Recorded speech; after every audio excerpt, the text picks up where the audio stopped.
Alright, Merts, welcome to the CineMerts podcast with Max Coulson and Levi Johnson. We're a couple of guys who like films and all the big, beautiful films raining down their filmy goodness upon our faces.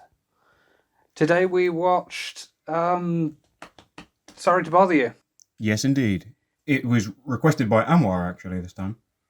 Yeah, it was. I wasn't quite prepared for this movie. Yeah, I will say that is an understatement. I'd seen some bits online a bit about the movie, so I thought this is going to be interesting. But holy crap. Yeah. This is a very different movie.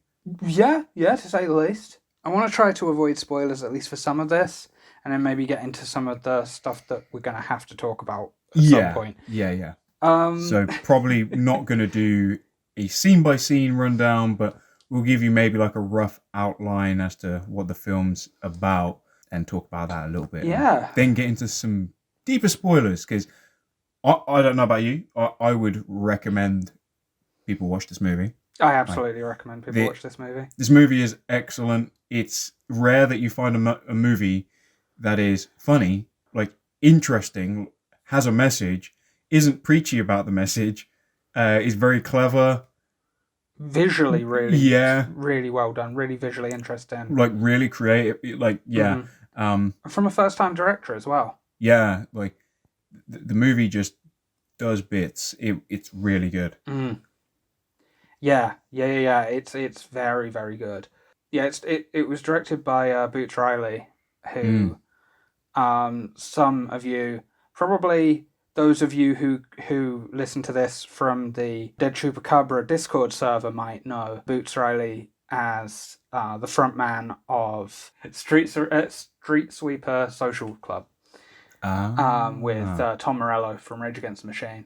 Yeah, he is a musician, very unsurprisingly political activist, which, makes a lot of sense given some of the messaging in this movie. I think it leans a very specific way. I had no idea what this film was kind of going to be about, what anyone's careers were like, really, beyond this. Literally all I knew was who Boots Riley was and that it had something to do with telemarketing. Yeah. That's about it. The thing I'd seen was... I guess we can give like an overview of what the story is, right? Yeah, definitely. Yeah, so the story is about Cassius Green, who is a guy in his late 20s, early 30s, maybe early 20s, I don't know. And he's basically just struggling to make ends meet. Yeah. He lives with his uncle. He's late on everything. He lives in his uncle's garage. And yeah, he's just dead broke. Like to the point where guy, when he buys gas, he buys it in like cents rather than dollars. Yeah. So he is desperate to get a job and becomes a telemarketer, where he finds out that the secret to success is using a white voice, and not the Will Smith white, but the I don't have a care in the world white. That's how he is able to start climbing the ranks of the telemarketing world, and then the movie goes fucking insane. The movie, yeah. Yes, it does. Like it's weird because the movie starts off pretty weird to begin with. It's stylistically very strange. It makes a lot of odd choices. The first part of the movie felt very sort of Spike Lee-esque. The way he does the actual cold calls felt very like something out of a Spike Lee movie, where his desk just falls into wherever the person who's taking the call happens to be. Yeah, like... whether they're having sex in a bedroom, or whether like, they're just in someone's living room or on the toilet. Just on the toilet. Like, oh, I love that. Yeah, like I said, Phil was very Spike Lee, but actually, I don't know, it's a very unique beast. I'd say there's kind of some sort of, I don't know, Spike Jonze-esque sort of stuff in there as well, but like some of the more absurdist stuff, like I don't know, I guess can get into the more absurd side of it later. Although there is absurdity from the beginning, really. Yeah. Like the TV show that they watch. Yeah, like, it's weird because it's almost like they live in the RoboCop world where TV shows are just fucking a joke. Yeah. But everyone just treats them like, yeah, this is just life, man. Yeah, it's massively satirical with how it presents all media. like, my favorite thing is the show is called, was it I Just Got an Ass Whooping or You Just Got an Ass I Whooping? just got my ass beat. Or Oh something like yeah, that. I Yeah. just got my ass beat. They got shirts of it, and the show is literally what it sounds like. You go on the show, like the first thing you see is just some woman getting punched in the face just over and over and over again. She's just bleeding everywhere. And it's like, yeah, I just got my ass beat. It's like, weird to think that this is the #1 show in America right now. I got the t-shirt. It's bizarre, but yeah, there is definitely like some reminiscent of like the, like you said, a RoboCop. Like I'd buy that for $1. Yeah, show. right. Like, what was the one in the Lego movie? Like the Where's My Pants? Or it's just like, where's my pants? And it's always the same exact joke. It's like a sitcom. It's like there's a lot of those, but this one is, I don't know. There's something great about it because it's just unfiltered violence with no like. It's almost, for me, it's almost like Idiocracy, where they go to the cinema and they're like, let's go see the #1 movie in America, and it's just a guy's ass for an hour and a half. Yeah. And this is what it is. But it's weird because of the way they treat it. Like, some people are kind of like, I can't believe this is TV now. But then other people are just like, yeah, man, this is TV. Yeah, like, people's reaction to it is like it is in real life to, like, when there's a new reality show that has such a ludicrously like basic concept that you're always like, how can you ever stretch this to like a full show's runtime? And then just those reactions alone, it just makes it super believable. Like, okay, yeah, I guess people just go on TV to get beaten up. Yeah, like, fair enough. Yeah, it's really cool. Like, I like the weird world building like that they've done. Yeah, for sure. In this, it's so next level. Yeah. It really is.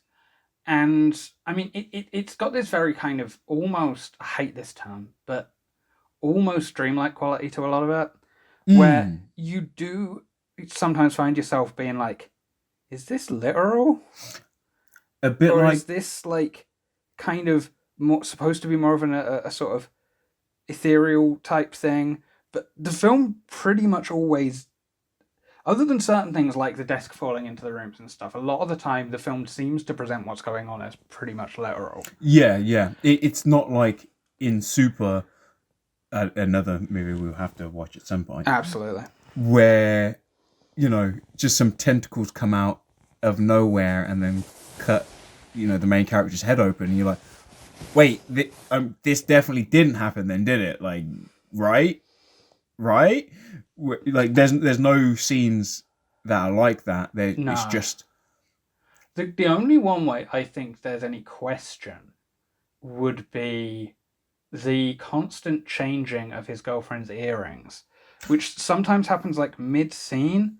So they're like, there's one where it's like one shot she's wearing one pair of earrings, then someone goes, hey, when did you change your earrings? And then she's suddenly wearing completely different earrings. Like, one time she's wearing murder, murder, murder, kill, kill, kill earrings. And then another day she's just like, I'm wearing penis earrings. Yeah, they're literally just little like glittery dicks. Like,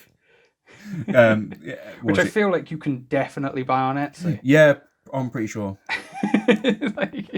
Cassius's girlfriend is played by Tessa Thompson. Yeah. I thought I should. It was a weird thing because I'm a bit face blind, so it took me about halfway through the movie for me to actually figure out who I was looking at. I'm like, I know her. I definitely know her. Yeah, I found myself going, you're cheating on Creed, Tessa. Like, what are you doing? I was surprised at how many people I actually recognized in this movie. Because I know, it's a first-time director. I know it was a smaller budget movie. It's not tiny, but a smaller scale sort of film. But no, this has got some. Well, it's like you said though. Like one I said about was Terry Crews, but Terry Crews kind of does do a lot of small movies. Like, yeah. he's kind of big, but at the same time, I don't know. I think maybe more so since Brooklyn Nine-Nine, but still not like. Yeah. I don't think he's given his dues. Like, he's been put out there in some things. You know, he's been in the Expendables and everything else. But I bet any money, if you were to like line up everyone's check at the end of the thing, like Terry Crews is probably like, oh yeah, I got paid just above the extras. Yeah. Like, obviously not like not like in ridiculous amount, Yeah, but yeah. yeah, I don't think he would be raking in anywhere as much as a lot of the other guys.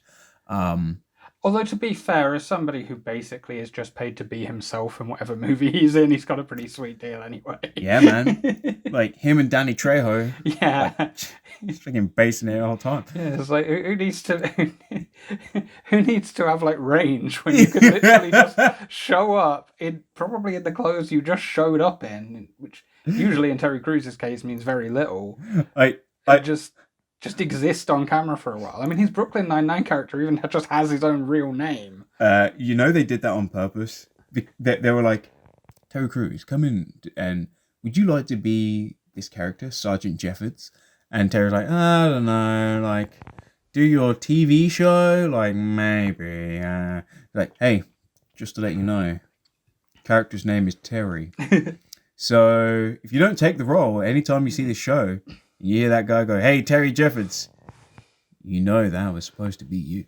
That's pretty like, great. That's literally why they great. Did it. Terry Crews has hair in this movie as well, and it's weird. I don't quite like it. I said during the movie he looks like some sort of weird, like John Witherspoon, like on fucking steroids, like really odd. I like the way this movie kind of goes though. Like, it obviously setting up that they're broke.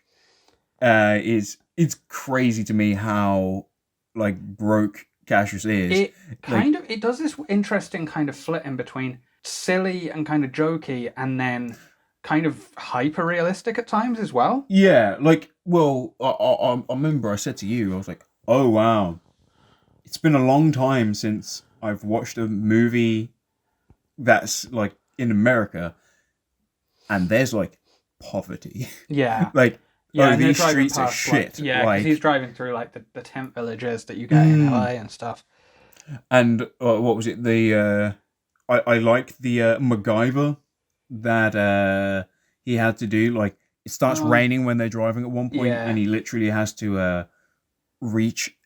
Like, his girlfriend has to like grab like some rope. Like, they got that pulls the windscreen wipers across the screen. That feels like it's been lifted from something real as well, because like anyone who's ever been in one of those like dog shit cars that someone's had for way too long and hasn't had the money to get fixed up, and something just breaks on it, and they find some ridiculous solution to the problem that doesn't really work. Yeah, like and probably more so in America, because in America MOTs are kind of different. Yeah. You can pretty much drive anything. You can get cheap ass insurance. We've all seen Pimp My Ride. Yeah. Right? Yeah.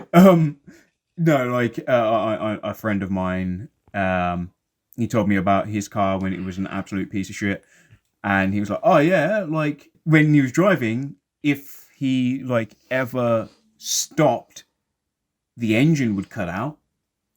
So good. He was like, "Oh yeah, it was awful. Like if you drive up a hill, and then there's like a traffic light."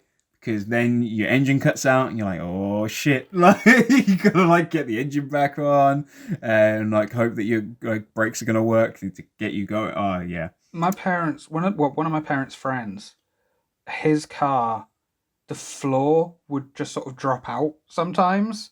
Yikes. Like it was like, yeah, in the sort of front passenger side, like a chunk of the floor would just sort of drop out. Oh. And just scrape across the floor, and you kind of like scrape across the road. Like, just grab that, please. Yeah, you just have to stop and just kind of like whenever it was safe to stop, just kind of stop, pull over, just pull it up. Just get like, I don't know, some tape, man. I think that was the car as well that had a tax disc on it that was so out of date that a policeman who saw it was like a policeman on a bike, laughed so hard he fell off his bike. Because it was about 3 decades out of date, this tax disc. But it had been so long, the colour was right again. Like, it had cycled round. I like that. Dude's just like, oh yeah, I just save all my tax discs. Like, you never know when they're going to come back into fashion, baby. As long as no one actually reads it. Exactly. But yeah, anyway. Yeah, there's a lot of that. I think one moment as well, in terms of like they're showing the poverty thing, it's just like literally a shot while they're driving is just one dude brushing his teeth in his wing mirror. Oh yeah. Like, it's weird because it's not just the characters themselves. Like, you see like poverty of just random people. Like, yeah, it's sort of prevalent throughout. Yeah, because well, this movie is a little bit political, like a little bit. Yeah, there's like a lot to being put out there. Almost like the movie was directed by an out-and-out Marxist-Leninist or something. I don't know. Oh, really? Is he like an Yeah, I'm pretty sure ML? I think he's ML. Oh, wow. He's definitely a communist. Ah, cool. I actually really like how they do the movie, like, because obviously once he gets his job at what was the telemarketing company called? I didn't. I actually can't remember the name of it. Oh well. Once he does get that job at the telemarketing company, I like the fact that he meets some, he has like a new boss or whatever, and I don't know how, like, you see him there, he's like, yeah, he's telling him some bullcrap like advice, stick to the script, do your job. Mm-hmm. Then he turned around, I was like, the fuck? This guy's got like an Anarchy A tattoo? Like, yeah. So I was like curious if he was like actually an actor or if he was someone that was kind of a stunt casting. No, he's an actor that was put on specifically for the movie, it would seem. Oh, really? Yeah. So it's clearly like there's a point being made there, and I don't 100% know what it is. Maybe it's just that co-opting of things, because that does fit into some themes later on. Yeah, there's a large theme of co-option. Yeah. Like co-option? I don't think that's a word. Co-opting. Co-opting of things, or the commodification of of like revolutionary ideas, and protest and things like that. Yeah, being kind of turned into commodities. Mm. Sort of sound a little bit like Peter Coffin now, but PLM is neoliberal. Yeah, that was like a really interesting moment, because it doesn't draw attention to it in the movie either. Mm. It's not like there's ever like a close shot of the Anarchy or anything. It's always shot wide. You know what I mean? Yeah, it was like a proper like, hey, if you don't see it, we ain't telling you. Yeah, like I was totally shocked, like how I spotted that. I have no idea. Yeah, because I didn't. You were like, rewind that. Like, yeah, I don't know what. I think when I picked you up, we were talking about anarchism a little bit. Yeah, I think so. So I kind of had the symbol in my head, and then I just was like, wait, that's the symbol. Like, oh shit, the guy's got like an anarchy, like. Yeah, really. Really interesting. Yeah, so he's like the boss, and he doesn't give a fuck. So clearly, well, dude's an anarchist, but then he has a job and works within the system. You got to do stuff, but clearly he isn't very radical, because he's not posing any of those ideas on to anyone. Yeah, he's one of the only characters in that part of the job that isn't. It's just really him, the boss, and the chick who. Oh, the new boss lady. Yeah, the hippie boss, like, who's She's like, things are changing. Social currency is up right now.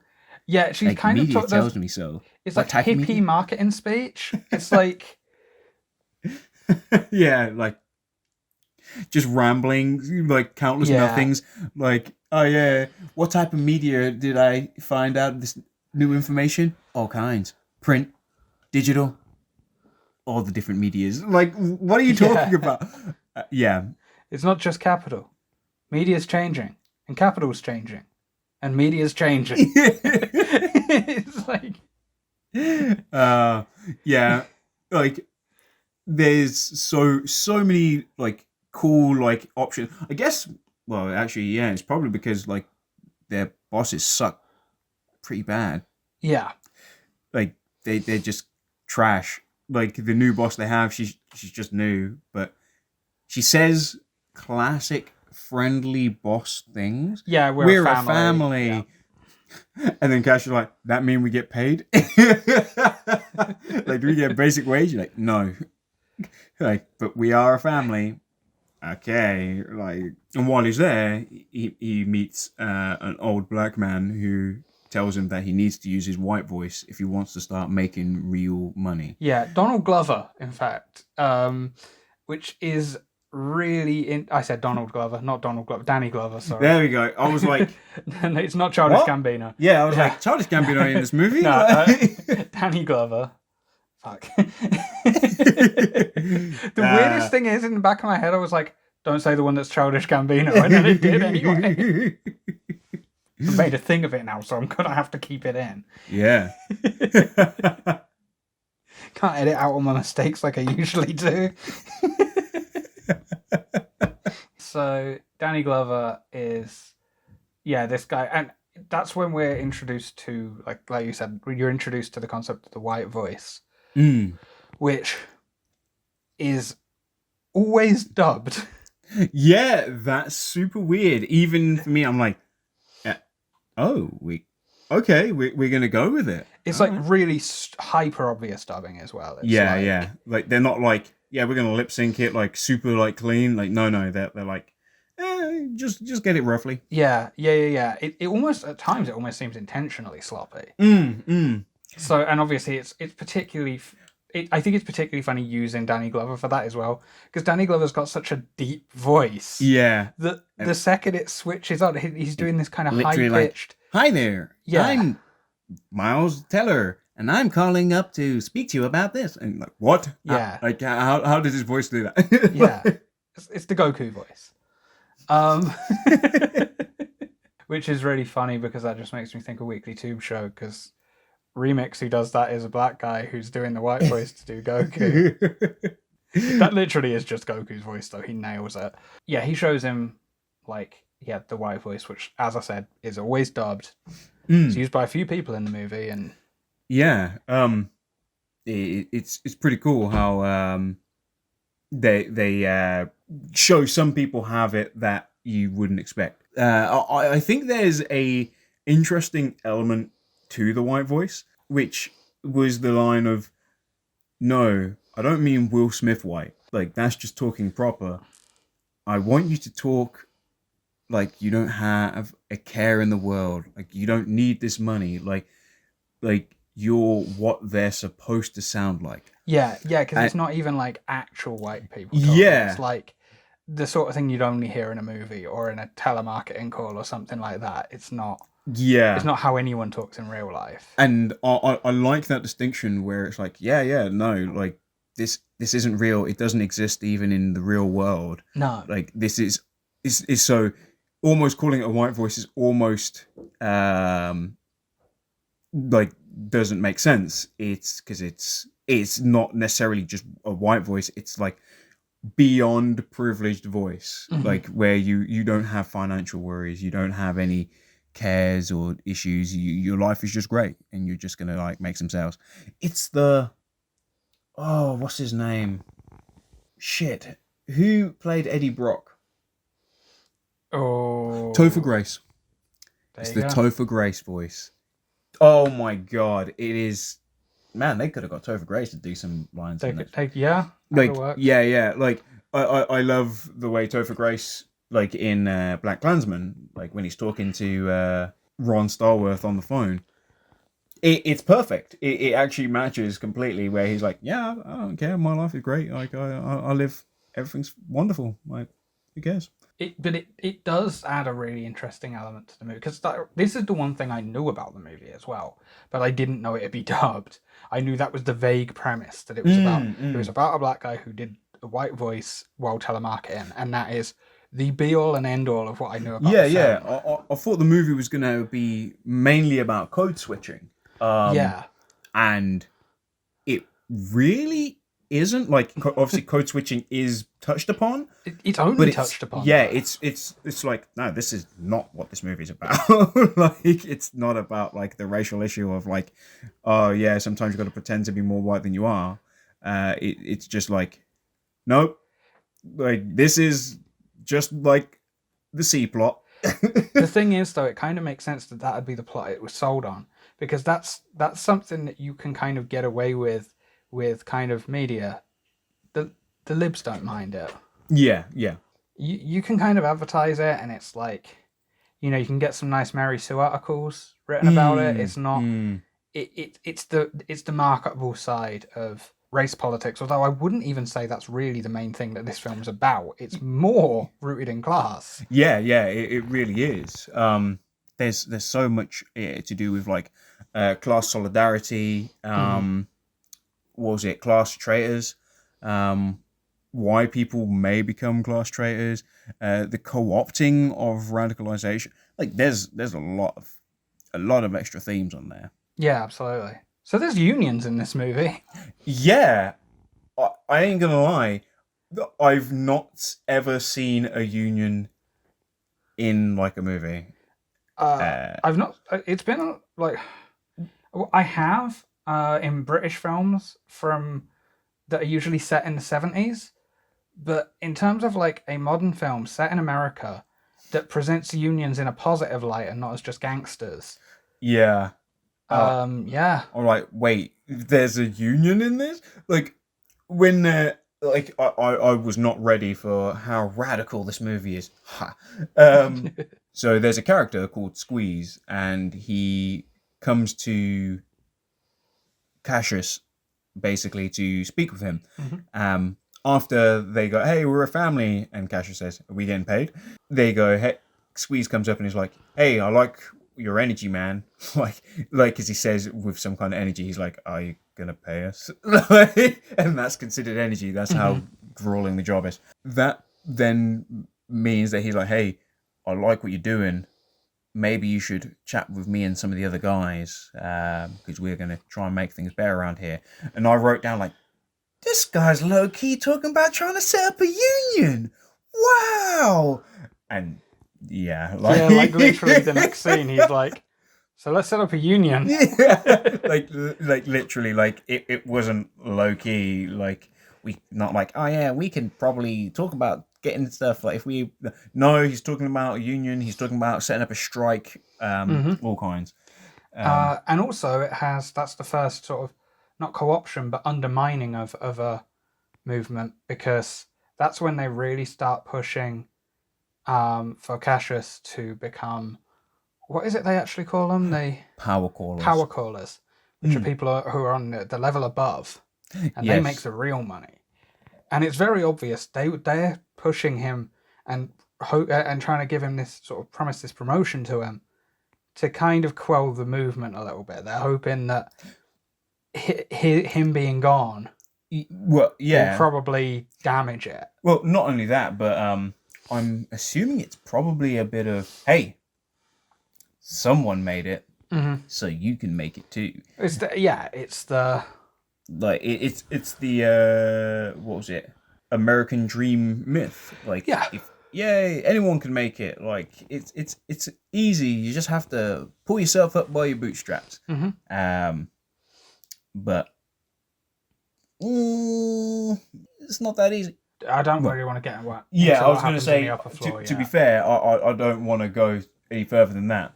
I would say Tessa Thompson's character is pretty cool because she's all about doing like her own things. Like you hear she's an artist, and she does art, and you're like, what does she do? And I think in one scene we catch a glimpse of the art that she does, and she's spray painting like slogans onto like advertising to like call it out as being like fake. So you're like, okay, so she's a bit of an artist, but also something else. The implication there is as well that she must be quite prominent, because up until the point that that's revealed, you're seeing that graffiti everywhere. And it's like, oh, that's her. Like, she's like a figure. Yeah. Like, almost like a secret Banksy. Yeah. I really like when we see Cassius having his weird existential crisis. Because, man, that shit totally gets to me. Like, literally the day before I was talking to my girlfriend, I basically said the same thing to her. Because she was all like, oh, yeah, like, what's going on? And he's like, yeah, but, you ever think that, like, you're going to die? And then, even if we have kids, they're going to die, and their kids are going to die, and eventually every human being on the planet's going to die. Then the sun's going to explode, and everyone's going to be, like, destroyed anyway, so, like, nothing really matters, man. Like, what the hell are we doing here? And I was like, I literally had that conversation with my girlfriend yesterday.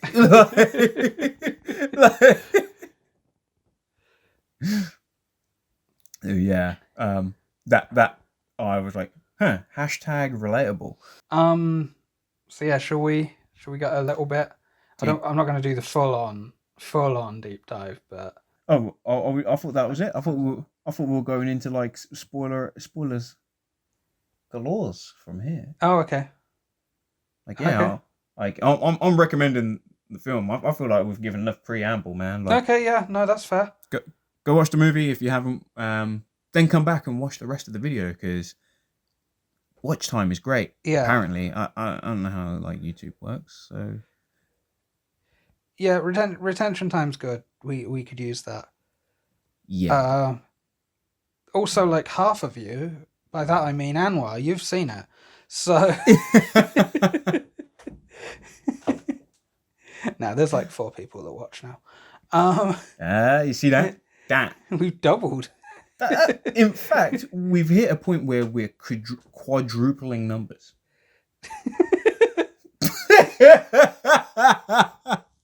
So, Cassius goes up to he becomes a power caller, he gets the promotion, and things are pretty immediately fucked up. Like, he gets up there and pretty immediately learns that they're trading human slaves. They're like, I like the first opener. Oh yeah, we basically just arms dealers. We sell like weapons, people. And you're like, oh shit, so like conflict, Middle East, blah blah blah. Like, that's pretty bad.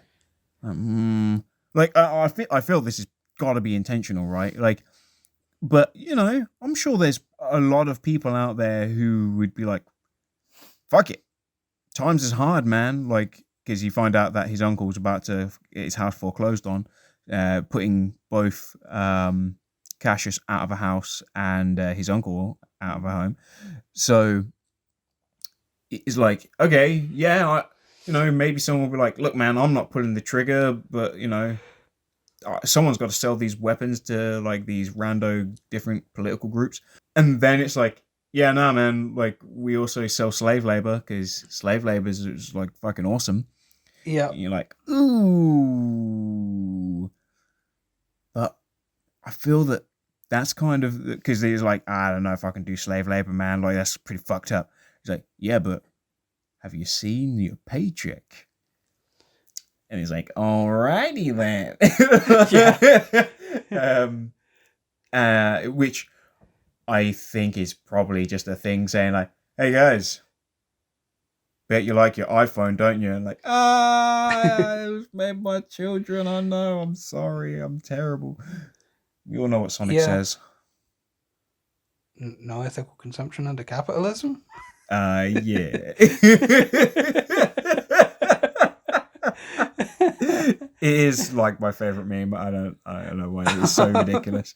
Like, who chose, like, why is it Sonic? Like, it's just the fact that it's the fucking Dreamcast, like, artwork as well, where he's doing, like, the stupid pose, and it's like, yeah! There is no ethical consumption under capitalism. Like, what? Oh, it's so fucking great. Oh, shit. Yeah.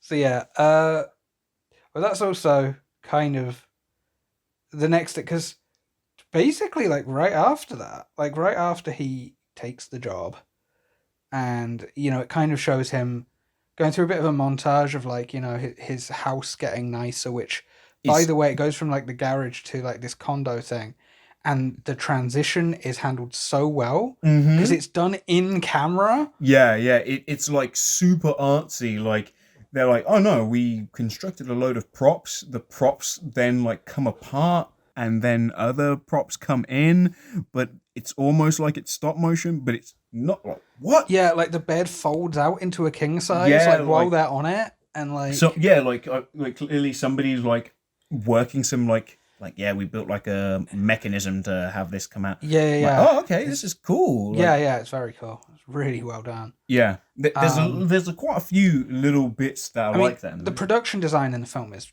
fucking phenomenal. Yeah, anyway. That actually hit my head. The very first scene where they were in the bloody office, and he's doing that interview, and you see right behind him just the filing cabinet just full of papers. Yeah, it's just like papers flying everywhere, and it looks like there's sparks flying, and like I was like, this feels really real. Like, this is good. Like, instantly, I was like, the production design on this is fucking incredible. Yeah, it's really good. But yeah, he moves into the new like condo, and he switches on the TV, and there's like a reality show about the human slaves that the company trades. It's like an MTV Cribs parody. Yeah. Oh shit, I forgot about that. Yes, they're like MTV spots. Yeah. And it's just like some people stuck in like, they're like, yeah, we've got like 4 people in bunk beds in this room. But look, we've got a deer head mounted on the wall with golden antlers. Yeah. What? It's as ridiculous as it is. It definitely seems to be making that point about how we do kind of just accept shit like that. Mm-hmm.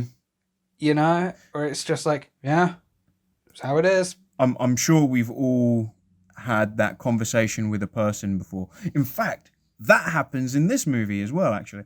But when you try and tell somebody, hey, like, this thing's happening and it's fucking terrible. Like, what the hell, man? Like, this is really bad. And then they're just kind of like, yeah, I guess, man. You're like, like, yeah. So yeah, he ends up doing really well as a power caller as well. mm-hmm. Which ends up causing strain with his relationship. Because he is basically like, he's crossing a picket line every single day to go into work. Yeah. And even though in his mind he's not a scab because he's he's not part of that department, the fact that he was part of that department and he's still working for the same company ultimately makes him a scab. Yeah. And someone throws a soda can at his head, which becomes an immediate like viral hit. And because this movie is insane, that like the woman who throws the can just becomes like a mega star celebrity. Yeah. With a soda brand deal. Yeah. Like, somehow, like, her being like, yeah, we're fighting back. We're taking out the system.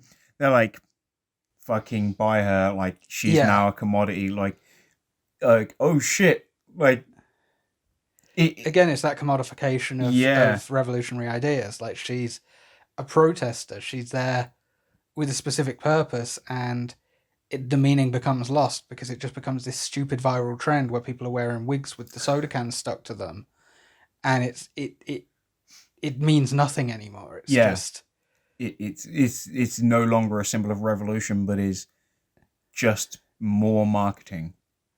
Like a certain politician sitting on a chair wearing mittens. Not that was a revolutionary thing anyway. He was just cold.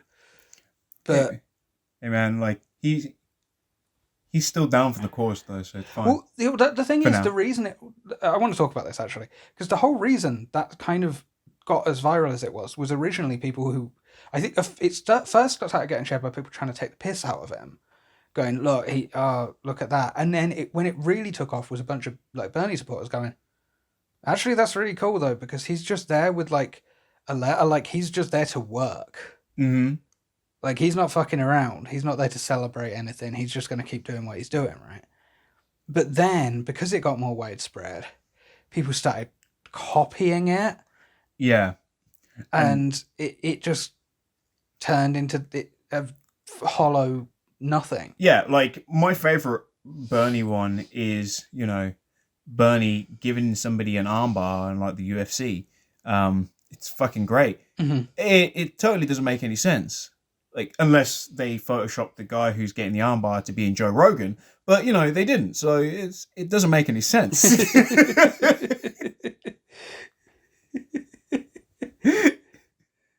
But yeah, it is kind of weird how it's like, oh, this has been totally absorbed. And now I'm thinking about it. When was this movie made? Probably 2018, maybe 2019. I don't know the exact date. Would it have been after the Pepsi ad with the BLM rally? I don't know. Do you know about that? Yeah. Like the one where the weird... was it Kendall Jenner?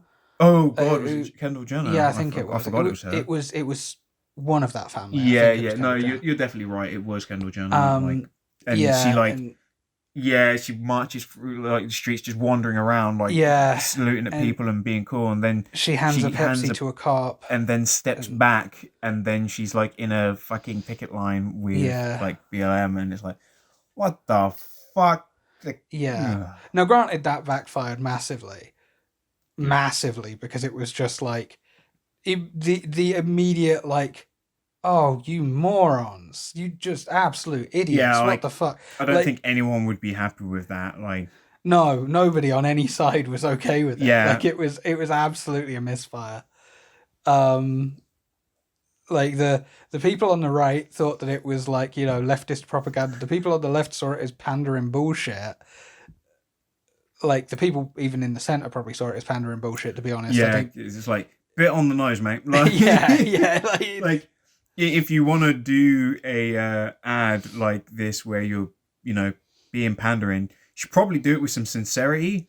Like, I don't know, the Nike ad with Colin Kaepernick. Like, remember when Busta Rhymes kind of did something similar, where he did that one music video that was at the Occupy Wall Street protests, and then his body just ends up covered in diamonds, and it's like, this was a protest against the 1%. How can you be this tone deaf? Busta, I love you, dude, but don't try and get into politics, man. You don't. Dude's like, I'm just flexing on these dudes.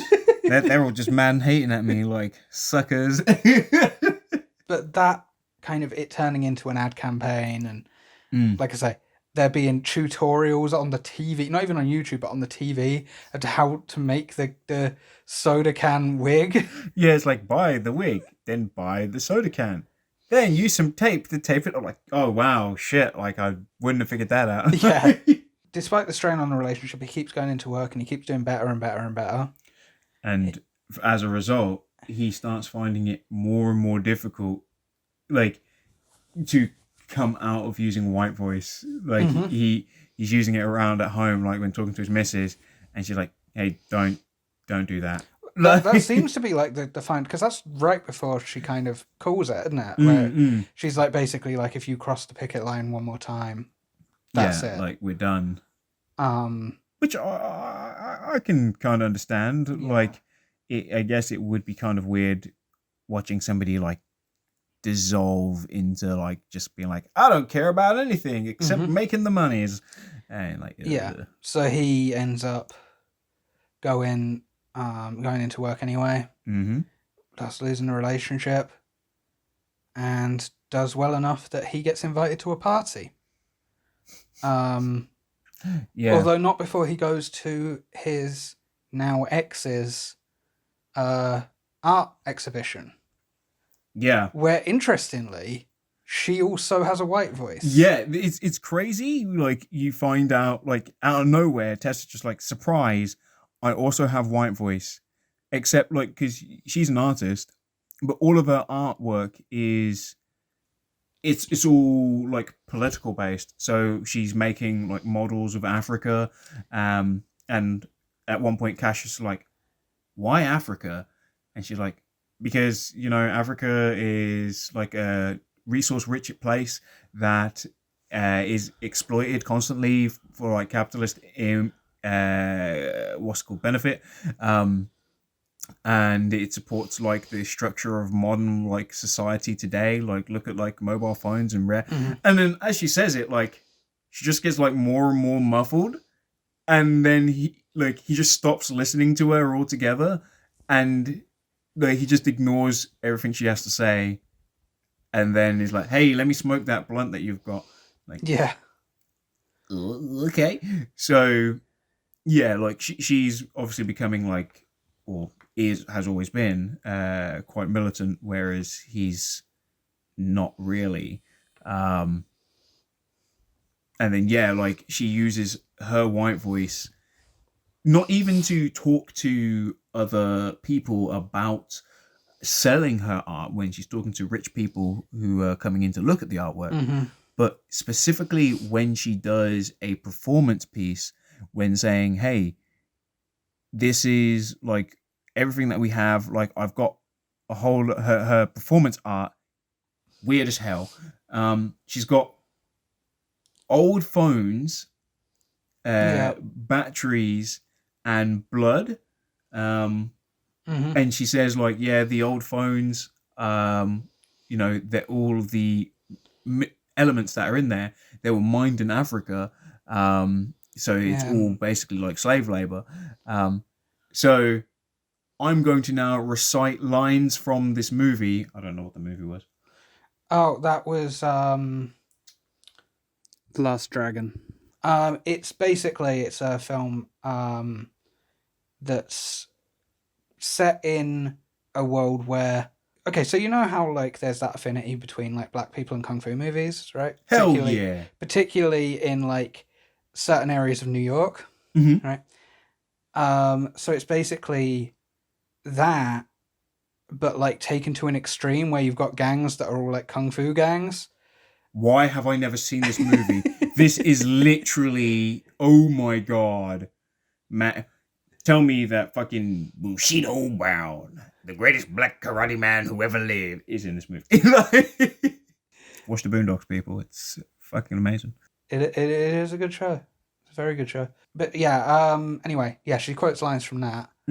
Yeah, I don't 100% know where she's quoted lines from that. I think that was literally just because Boots Riley thought it was funny. I think it doesn't come back. I love the fact that she's got like the sincere message and everything else, but then she's like, yes, now what you must do, I'm going to quote these lines, take off like my clothes that only leaves like some black hands over my breasts and like groin area. Yeah, which is the one over her crotch is a middle finger. Yeah, it's got a middle finger like pointed up at you. And then recite these lines. And while you phones and balloons of blood at me. You throw phones, batteries, and balloons of blood at me. And then like the phones are hitting her in the face, and she just doesn't even react. Yeah, well, she's quoting this like schlock ass movie, like just over and over again. Because it's not even like a selection of quotes; it's like one quote that she's just saying on loop. Which Cassius is like, "What the hell are you doing?" So he tries to stop it, and then she's like, "What the hell are you doing, man? This is part of the show. Get the hell out of here!" Like what? Yeah.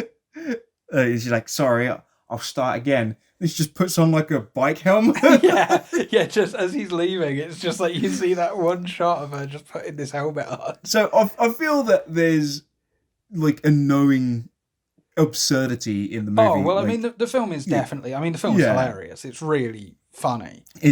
And it's not like, hey, we're telling you a joke. It's like in the back of the movie, like as he's leaving, he looks back and she's like.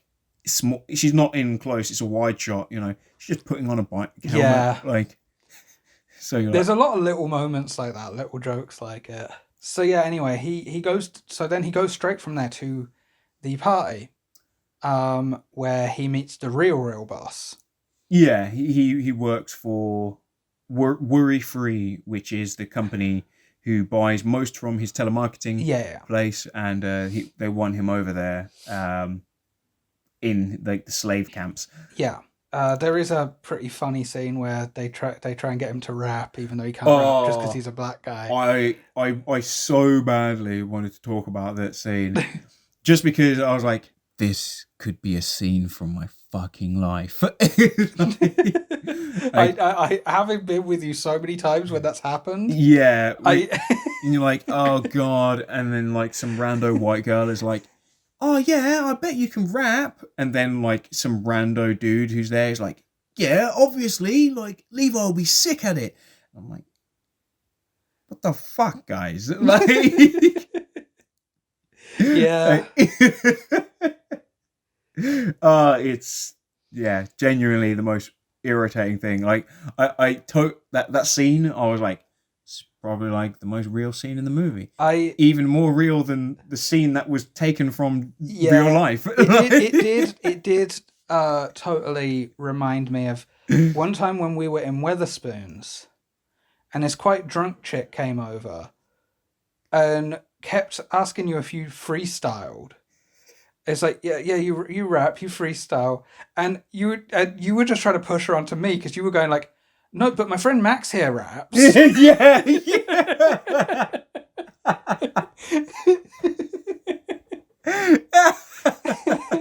It's like, yeah, that's not me, man. No, I don't do that. Like, you should talk to my friend Max. I can't remember. Did she try to ask me what I did? And I was like, yeah, I'm trying to become like an animator. Like, yeah, she for some reason just got stuck on Homer Simpson. Yeah, like, she's like, oh yeah, like you draw your Homers, like you draw Homer. I was like, nah, man. Like, Homer.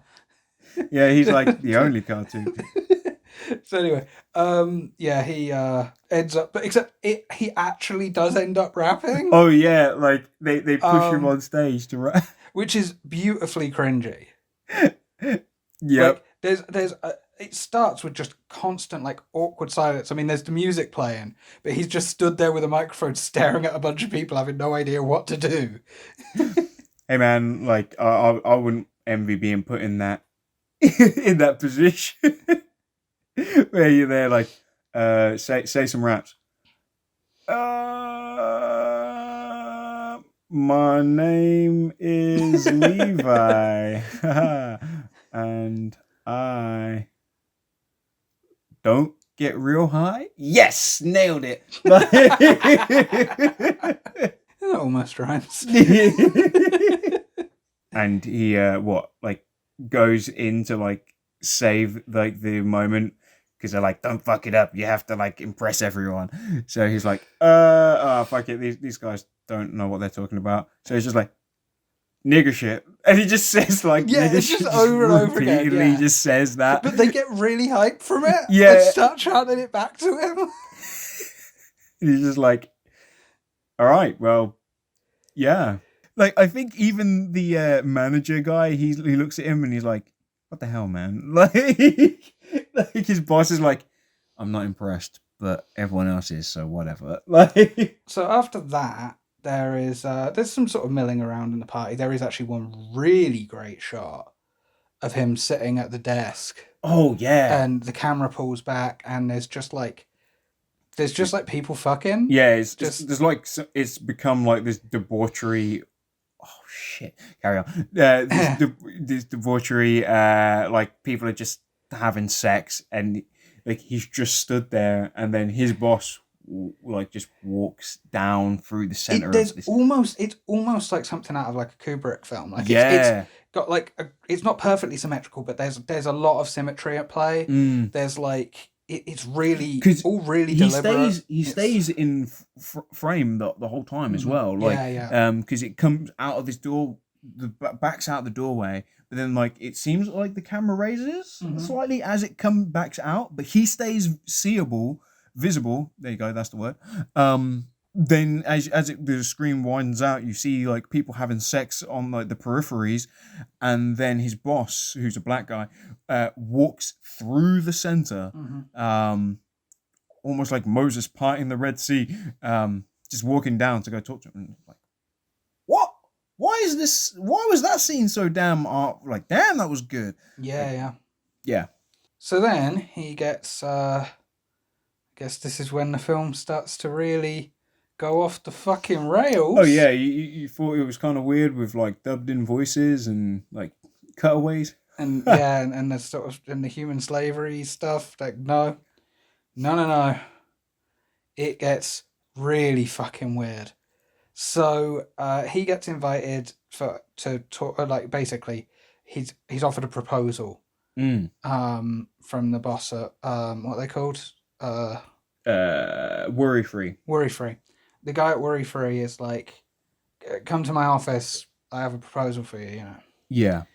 So he sits down.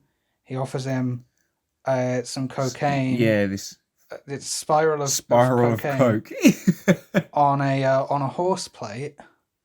Yeah. Plate with What a was it? horse Said on Mr. Bobo. Mr. Bobo. And then he's gonna show him a video.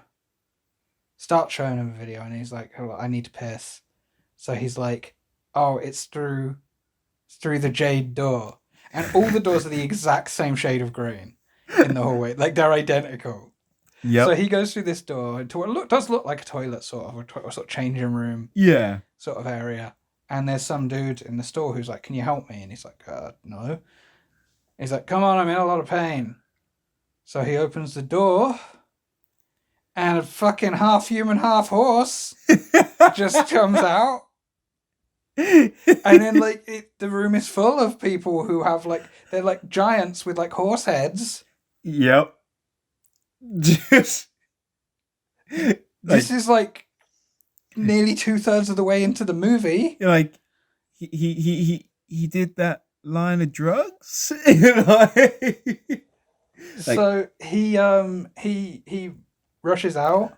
The guy's now his boss now has a gun on him. Yeah. And he's like, "Come back in the office." Well, first he's like, "I told you the jade door. Yeah. That's the olive door." Yeah, I did like that.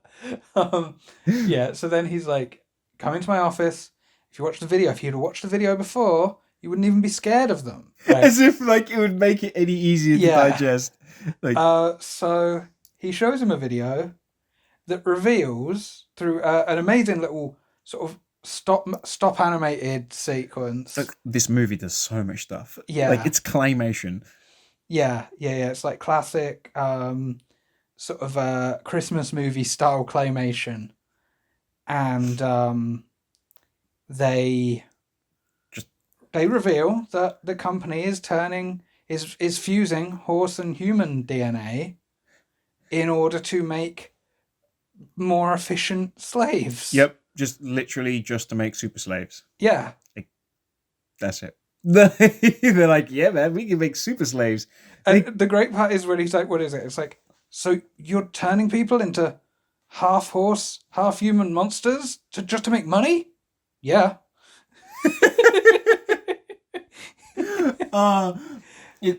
But it's also revealed in that scene, in that video, that the way that they fuse the DNA is through a white powder that is snorted. Yep. Which he's like, Cassius starts freaking out, and he's like, "You gonna turn me into one of these Equisapiens? Like, what the hell, man? This is insane. Did you just make me snort that shit?" And he's like, "I wouldn't give you the fusion catalyst without telling you. I'm not evil." Like, where he's like fucking converting people into horse people so that he can have them as slave labor. Like, what? He's like, "Nah, I'm not evil." I love how like useless horse people is as well, because we have machines. Right.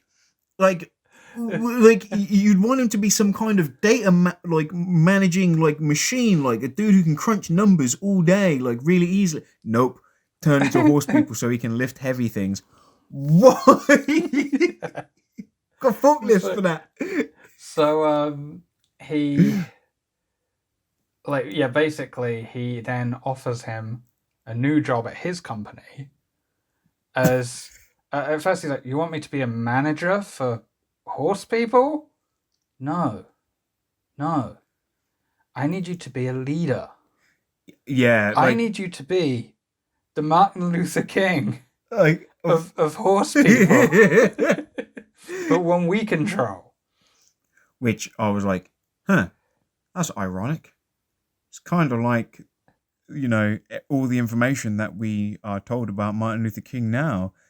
It's almost like MLK was co-opted anyway. Yeah. Like, Yeah.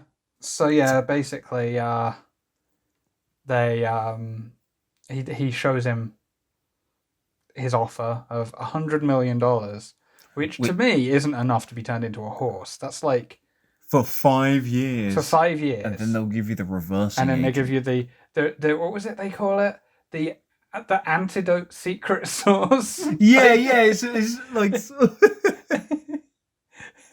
which he's immediately like, that doesn't sound real. That sounds like you just made that up. like half of me is like, I like the idea that he was like, I want you to ad lib this line, just figure out it's secure for the Equisapien like thing, Yeah. like like you call it whatever you want, mate. Yeah. Because the delivery does sound like he's bullshitting, but like it's also with a level of confidence with that, like, is that actually what it's called because this movie is off the rails, or Yeah. is he actually bullshitting because he had to make that shit up?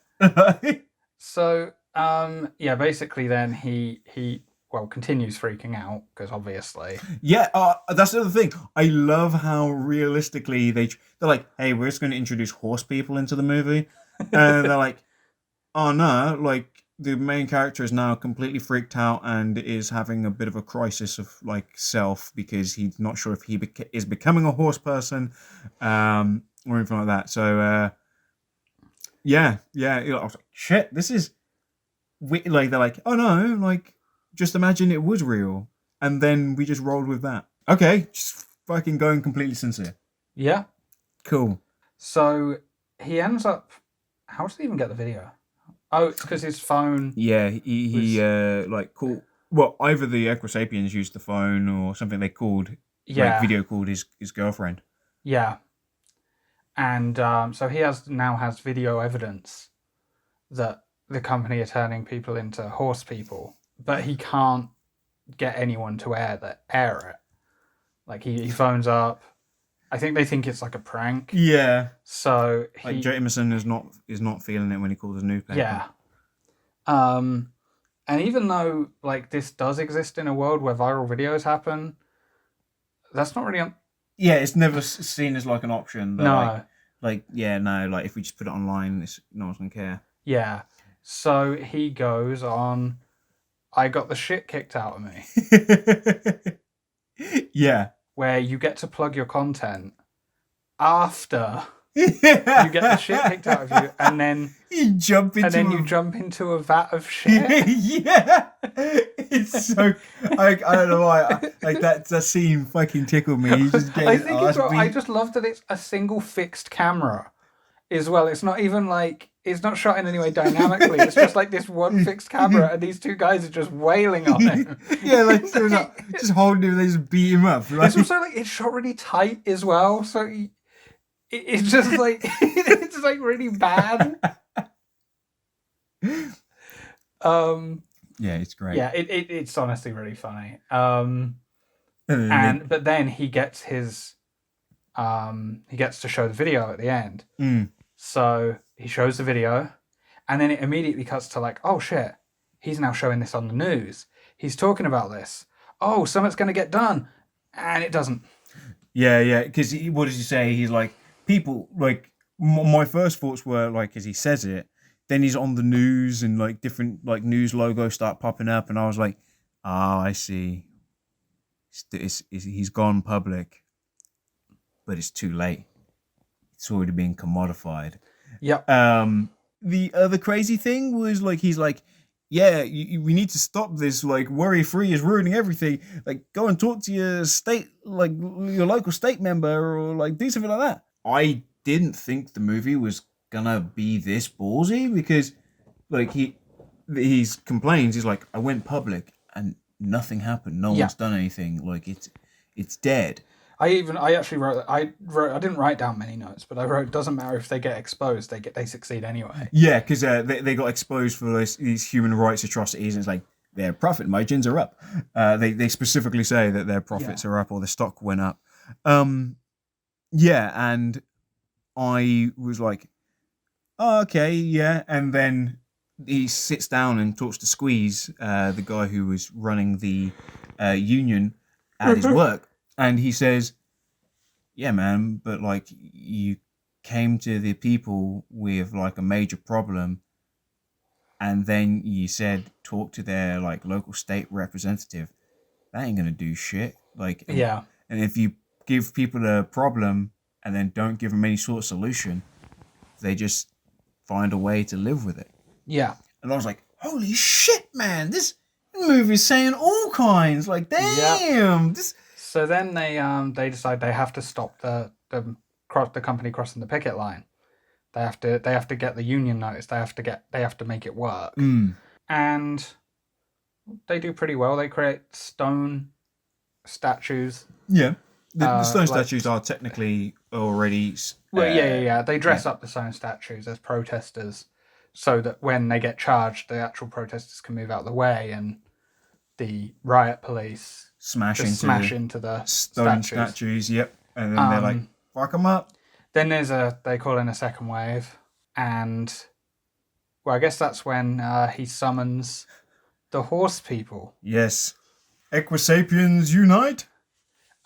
He does get knocked out and sort of locked up. So then we're viewing everything from a tiny window, but it's still great because the Equisapiens run in and just start, and like they're like crazy OP.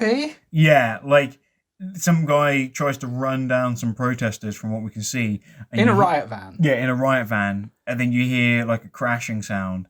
Yeah. Then you see like.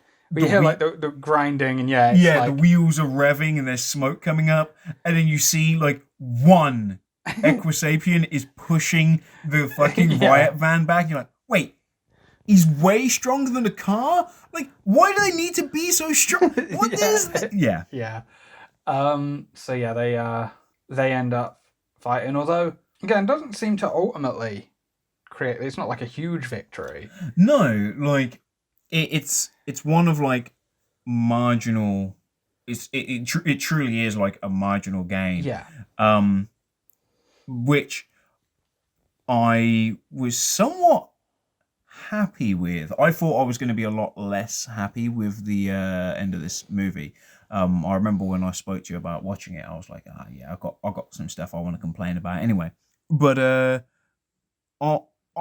I think I've got like a minor thought quickly about these horse people. Okay. I think it was a clever move using these horse people, and I think I get it because, well, you have like oh yeah, we are selling weapons to like warring countries or whatever. Then we've got like slave labor and blah blah blah. It's like, but no, like we've got like human beings being forced into. Oh wait, did I already say this? Kind of. But it was before we. Yeah, like. Well, oh yeah, I did talk about this slightly. Yeah, it's basically it's like, hey, no one was like, even if I actually made this movie about like slave children, no one cares because there's a problem that we all can't do anything about, so we've all just chosen to live with it. So bam, fucking Equisapiens. Now your eyes are open because you're like, what the fuck is going on here? You're forced to be confused and to think about it.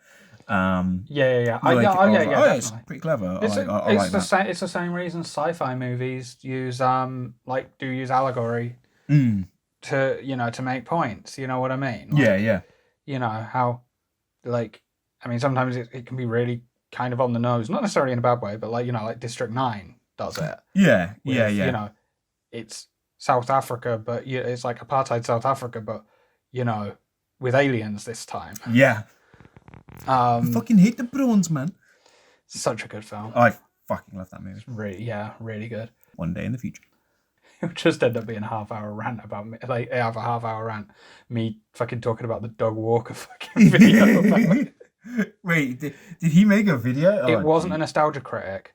It was Doug Walker out of character, and it is some of the worst film criticism he has ever made, and that includes stuff that's in character. Like, the worst thing is when I don't know. Nope, fuck it.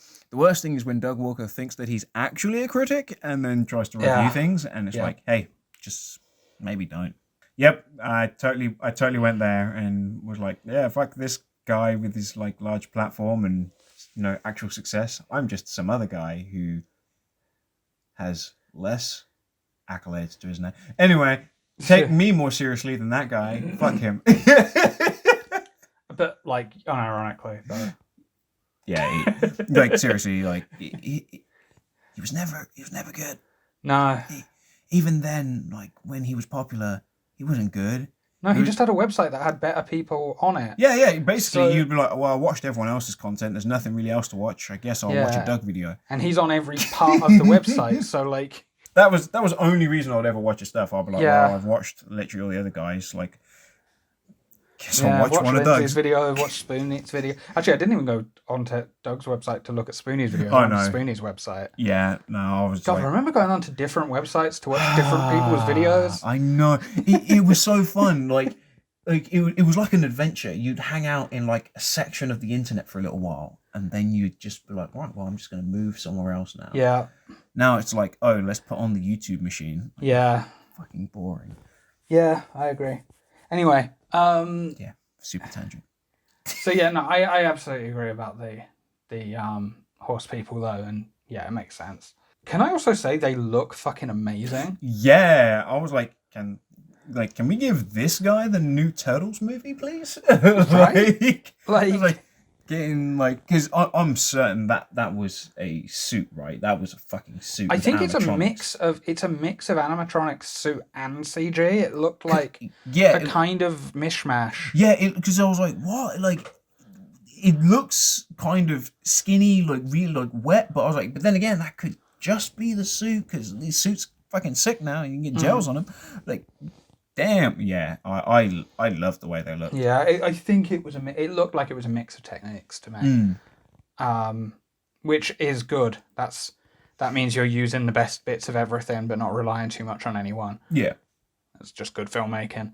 By the way, I can sometimes be wrong about that because I said that all of the head explosions in Rubber were practical effects, and it turns out all of them were CGI.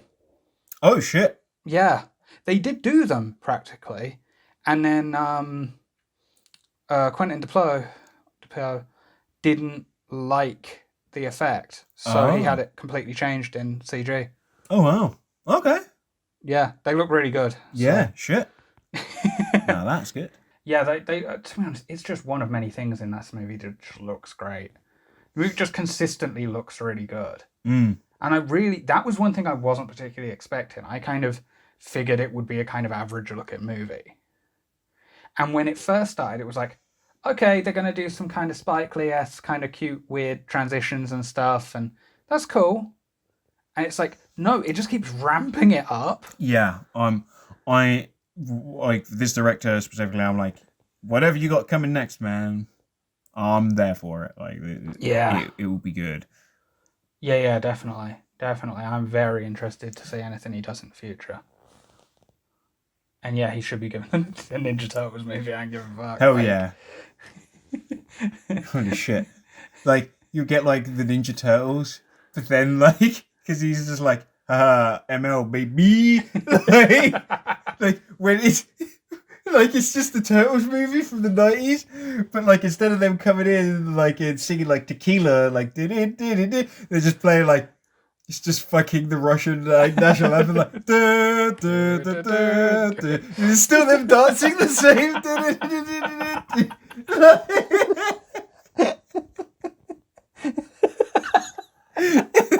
He'd go back to the comic book roots and have them all wear red.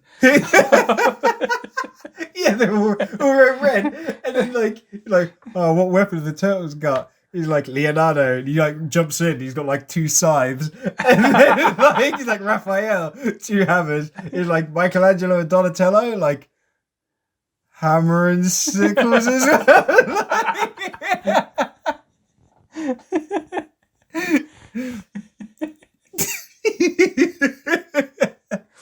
All of Splinter's dialogue is just Lenin quotes, like just uncut. Like, and at the end of the movie, like when like Shredder falls into like the fucking giant like the trash can, like fucking Casey Jones is just like must crush capitalism, like fucking presses the button.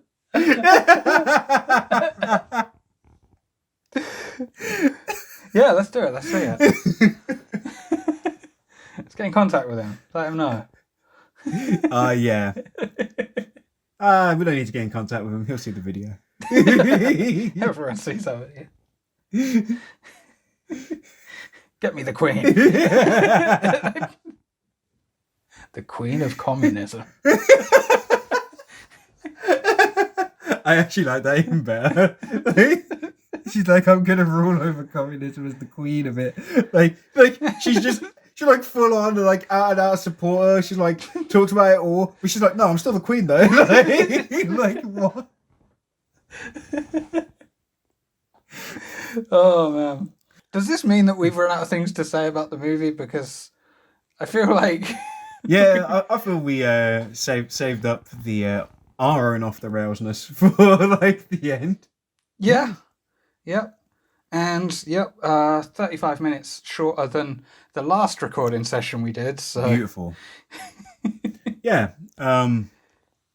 I really, really recommend this movie. I was gonna say something very minor quickly. Okay. One of the things I was kind of complaining about was a lot of media,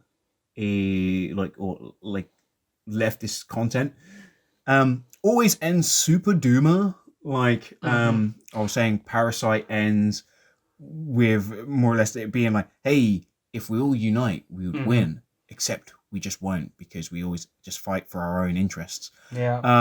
Or Snowpiercer has an ending where it's like, hey, even if we win by destroying like the train, we don't know what the hell's going to happen next, so we could all just die anyway. Yeah. And I was like, no, it would be nice to see like maybe like a positive end to like some kind of leftist movie. I ain't gonna lie, this movie kind of did that. In a very minor way. Oh yeah, it's not like fuck it, we overthrew everything, like Trump's getting like fucking sent to the guillotine. Like, no, it didn't end like with something crazy.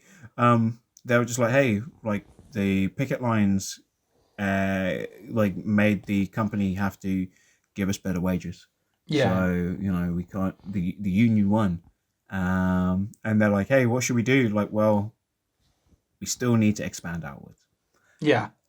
So, that's. I was actually really happy. I was coming in with that complaint like ready, and I almost forgot about it. And yeah, I was like, actually, I'm gonna praise the film for that. A little bit of hopium for you right there. Hells yeah. Yeah, I agree. I like the ending. I like the whole movie. 100% recommend. Until next time, Ian Beale. Well. Do my eyes believe me, or have Max and Levi done another video? I'm here to ensure that we uphold Brannigan's Law. That's right, I'm gonna send wave after wave of my own men to like, comment, and subscribe until they reach their limit and shut down. I rest my case. Ian Beale.